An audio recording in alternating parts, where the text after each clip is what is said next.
Welcome to The Explainer. Today, we're diving into a really fascinating new blueprint, one designed to tackle an environmental crisis that's happening right under our feet, almost completely out of sight. Beneath the forest floor, there's this incredibly complex living network. It's a web of life that literally holds entire ecosystems together.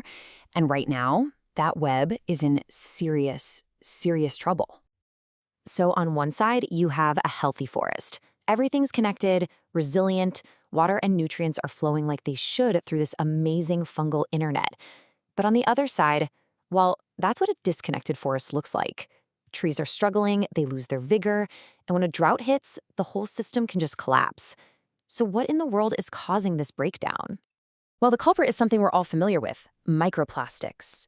We're talking about tiny, tiny fragments of the stuff we use every single day: polyethylene, polypropylene, PET plastics, all from our waste. They're seeping into forest soils and are literally physically choking these vital communication lines. But here's the really cool part. A new scientific proposal suggests a revolutionary way to fight back. And it's not about inventing some new technology. It's about recruiting nature's own original expert engineers. To really wrap our heads around the solution, we've got to understand the battlefield. So let's go underground and take a look at what's actually at stake here. Okay, so this network is called the mycorrhizal network. And seriously, the best way to think about it is as a biological internet. It's this huge web of fungal threads, they're called hyphae, and they connect all the trees, letting them share resources and even send warning signals. It's absolutely essential for a healthy forest. So these tiny bits of plastic, they're like throwing up roadblocks all over this biological superhighway. They physically block the path, they mess with how water behaves in the soil, and they break down the delicate little structures that fungi need to transport moisture. The bottom line is, the network fails. And when the network fails, the whole forest suffers. So, how in the world do you go about repairing a broken biological internet? I mean, you can't just slap a bit of tape on it. No, you need a truly brilliant blueprint. And that's where this new idea comes in. It's called the Plastic Myco Bridge Restoration Protocol, or PMBR for short. It's a whole plan designed to rebuild these critical fungal bridges, even while the plastic pollution is still there. It's a very logical three-stage approach. First, you sense and map the problem. You figure out exactly where the plastic is and how bad the damage is. Then, step 2, you seed and deploy your specialized repair crew. And finally, you track and verify that the fix is actually working using some really advanced data analysis. Okay, now, for my favorite part, we actually get to meet the specialists recruited for this mission. And get this, it's not just one type of fungus, it's a whole hand-picked team of experts, and each one has a very specific job to do. First up, you bring in the demolition expert. This is the muscle of the operation, the one that clears out all the heavy debris. And that is Pleurotus austriatus, which you might know as the oyster mushroom. This thing is a beast. It secretes these powerful enzymes that can actually fragment tough plastics like polyethylene. And as the field note says, it's vigorous, it's fast, and its job is to clear the path for the rest of the team.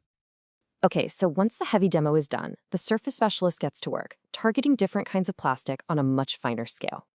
Meet Aspergillus niger. This fungus is a master of the details. It uses a totally different set of enzymes, called esterases, to meticulously erode the surface of other plastics, like PET. It's basically weakening them from the outside in, piece by piece. All right, the path has been cleared and the surfaces are prepped.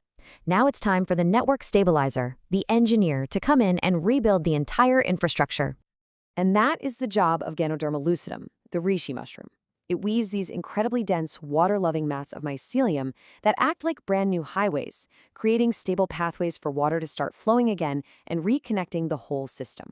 So, with the team assembled, let's look at how the mission unfolds. A great plan and a great team are one thing, but how does this actually play out in the field? This isn't some quick fix. It's a very carefully timed 6-month operation. So the whole protocol is laid out over 6 months. It kicks off at month 0 by getting a baseline, measuring the problem. Then there's a quick pre-colonization phase where the fungi get a head start. At the 1-month mark, the whole team gets deployed. And for the next 5 months, it's all about tracking the growth and measuring the results.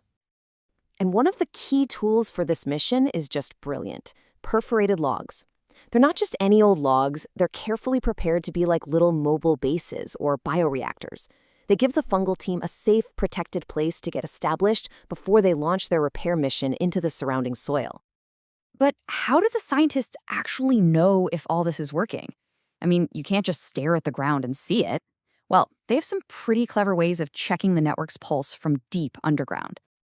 The first key performance indicator, or KPI, is pretty straightforward. You have to see a measurable reduction in the enemy. The goal here is at least a 5% drop in the total mass of microplastics in the soil within that 6-month window. The second metric is a 20% or greater increase in the soil's electrical conductivity. Now, this sounds a little technical, but it's a really smart proxy. Better conductivity means more water is flowing freely through those restored pathways. It's a direct signal that the fungal internet is coming back online. And finally, the most advanced metric is measuring the network's actual structure. Using this complex analysis, they can give the network a connectivity score. A higher score means it's denser, more complex, and ultimately more resilient. The goal is a big jump here, proving that the network isn't just repaired, it's fundamentally stronger than it was before. So, after looking at the problem, the all-star team, the mission, and the metrics, what's the big takeaway from this incredibly detailed blueprint? Now, it's really important to stress that this is a meticulously detailed concept proposal, right? It's a theoretical plan on paper that hasn't actually been through field trials yet. But the vision itself is just so powerful. It's not just about cleaning plastic. It's about healing the underlying ecosystem. This plan really leaves us with a profound question about our future. Instead of just trying to clean up our waste with more machines and more chemicals, what if we could actually partner with nature, empowering it to repair the very damage that we've caused?